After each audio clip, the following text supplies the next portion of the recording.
샬롬, 류 선생의 구속사 천국열차, 유도순 목사님의 신구약 성경 파노라마를 낭독하는 시간입니다. 이번에는 출애굽기 9장입니다. 능력을 보이시기 위한 방편. 요절은 출애굽기 9장 16절입니다. 내가 너를 세웠으면 나의 능력을 너에게 보이고 내 이름이 온 천하에 전파되게 하려 하였음이니라. 9장의 내용은 모세가 바로에게 네 번째 1절과 다섯 번째 13절 내 백성을 보내라 그들이 나를 섬길 것이니라 하고 하나님의 말씀을 선포하는 내용입니다. 그러나 바로의 마음이 강팍하여 보내지 않으므로 다섯 번째로 우양을 악질로 치는 재앙 3절과 여섯 번째로 사람과 재앙 짐승에게 독정이 임한 재앙 9절과 일곱 번째로 불 우박의 재앙 18절이 임하게 됩니다. 재앙의 목적은 변함없이 너로 온 천하에 나와 같은 자가 없음을 알게 하리라 14절 라고 하신 하나님의 자기 계시에 있습니다. 그런데 여기 또 발전된 계시가 있습니다. 그것은 하나님께서 바로를 향하여 내가 너를 세웠다 16절 상반절 하고 말씀하고 있다는 점입니다. 하나님께서 모세만 세우신 것이 아니라 바로도 세우셨다는데 비상한 관심을 갖게 됩니다. 세우신 의도는 나의 능력을 너에게 보이고 내 이름이 온 천하에 전파되게 하려 하였음이니라 하십니다. 본 장의 중심점이 여기에 있습니다. 그러므로 9장의 주제를 능력을 보이시기 위한 방편으로 정하게 된 것입니다. 이를 두 단원으로 나누어 상고하겠습니다.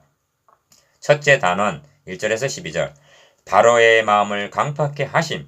둘째 단원 13절에서 35절 이름이 온 천하에 전파되게 하려함.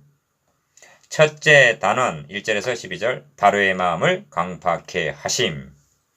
여호와께서 모세에게 이르시되 바로에게 들어가서 그에게 이르라 히브리 사람의 하나님 여호와께서 말씀하시기를 내 백성을 보내라 그들이 나를 섬길 것이니라 1절.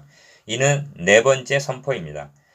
네가 만일 그들 보내기를 거절하고 억지로 잡아두면 여호와의 손이 들에 있는 너의 생축 곧 말과 나귀와 약대와 우양에게 더하리니 심한 악질이 있을 것이며 여호와가 이스라엘의 생축과 애굽의 생축을 구별하리니 이스라엘 자손에 속한 것은 하나도 죽지 아니하리라 하십니다. 2절에서 4절. 이는 다섯 번째 재앙인 것입니다. 이튿날에 여호와께서 이 일을 행하시니 바로가 신하를 보내어 확인해 보니 애굽의 모든 생축은 죽었으나 이스라엘 자손의 생축은 하나도 죽지 아니하였더라 합니다. 6절에서 7절. 그러나 바로의 마음이 완강하여 백성을 보내지 아니하리라 합니다. 7절 하반절. 그리하여 여섯 번째 재앙으로 애굽 온 땅의 사람과 짐승에게 독종이 바라는 재앙이 임하게 됩니다. 9절. 그러나 여호와께서 바로의 마음을 강팍히 하셨으므로 그들을 듣지 아니하였다 12절이라는 상식적으로는 이해하기 어려운 말씀을 대하게 됩니다. 생각해 보십시오. 하나님께서 내 백성을 보내라 하시면서 동시에 바로의 마음을 강팍해 하셨으므로 보내지 않았다니 인간의 생각으로는 이해가 되지 않는 것입니다. 그런데 여기에는 하나님의 중요한 의도가 있는 것입니다. 이 점을 다음 단원에서 살펴보겠습니다. 둘째 단원 13절에서 35절 이름이 온 천하에 전파되게 하려함.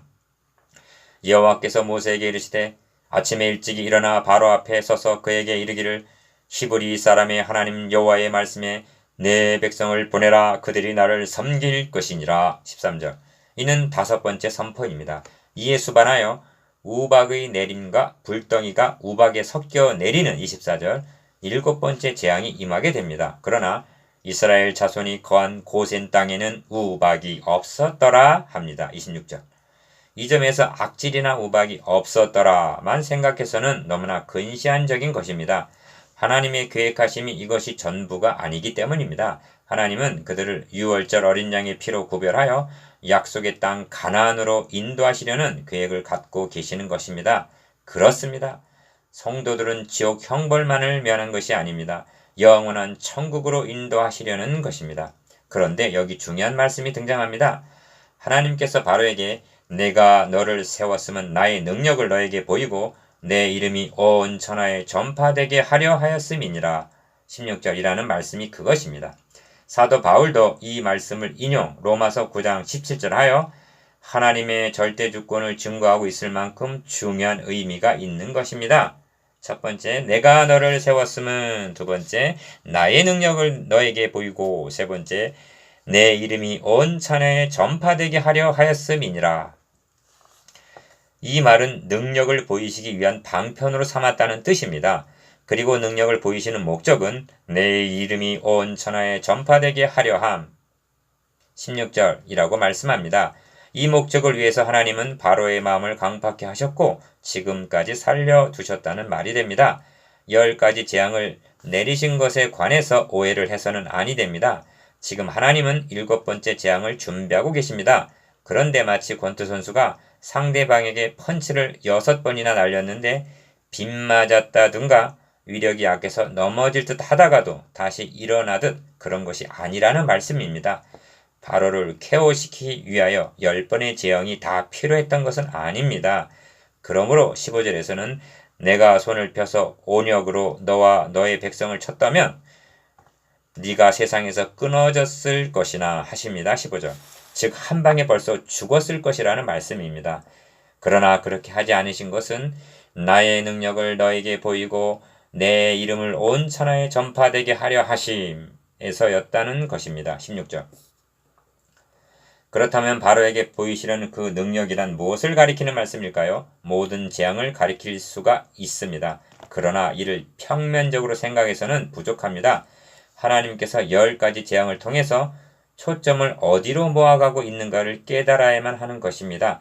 10장 1절에서 2절에 보면 하나님께서 바로의 마음을 강팍케 하신 의도를 좀 더 자세히 밝히고 있습니다. 첫 번째, 내가 그의 마음과 그 신하들의 마음을 완강케 함은 나의 표징을 그들 바로 중에 보이기 위함이며 1절. 두 번째, 내가 그 가운데 행한 표징을 너희 이스라엘 아들과 너의 자손의 귀에 전하게 하려 함이라 2절 하십니다. 즉 바로뿐만이 아니라 이스라엘 자손들에게 표징을 보여 대대로 전하게 하기 위해서라는 것입니다. 그렇다면 그토록 보이시고 전하기를 원하시고 온 천하에 전파되게 하시려는 표징이 도대체 무엇일까요? 그것은 9가지 재앙이 아니라 마지막 재앙 때 등장하는 유월절 어린 양이었던 것입니다. 바로 입장에서는 모든 장자가 죽는 재앙이요 이스라엘 입장에서는 그 피로 말미암아 구원을 얻게 되는 표징이었던 것입니다. 그러므로 11장 1절에서는 내가 이제 한 가지 재앙을 바로와 애굽에 내린 후에야 그가 너희를 여기서 보낼지라고 말씀하시는 것입니다. 하나님이 보여주고 전하기를 원하는 것은 10가지 재앙이 아니라 한 가지 재앙이었던 것입니다. 하나님은 처음부터 이를 계획하시고 여기에 초점을 맞춰 추진해 나가셨던 것입니다. 그러므로 그 한 가지 재앙이 임하기까지는 바로의 마음이 강팍한 대로 내어버려 두셨던 것입니다. 다시 강조합니다만 하나님께서는 이 표징을 통해서 내 이름이 온 천하에 전파되기를 원하고 계십니다. 9장 16절. 영적 논리로 말하면 온 천하에 전파되기를 원하신 그 이름은 모든 이름에 뛰어난 이름을 주신 빌립보서 2장 9절 우리 주 예수 그리스도의 이름이었던 것입니다. 그렇다면 누가 이 소식을 온 천하에 전파 16절 하며 너희 아들과 너희 자손의 귀에 전하여 줘서 그들로 여호와를 알게 해줄 것입니까? 말씀을 맡은 사역자들은 육적 출애굽을 통하여 영적 출애굽이 어떻게 해서 가능하게 되었는지를 증거하는 데 초점을 맞춰야 하는 것입니다.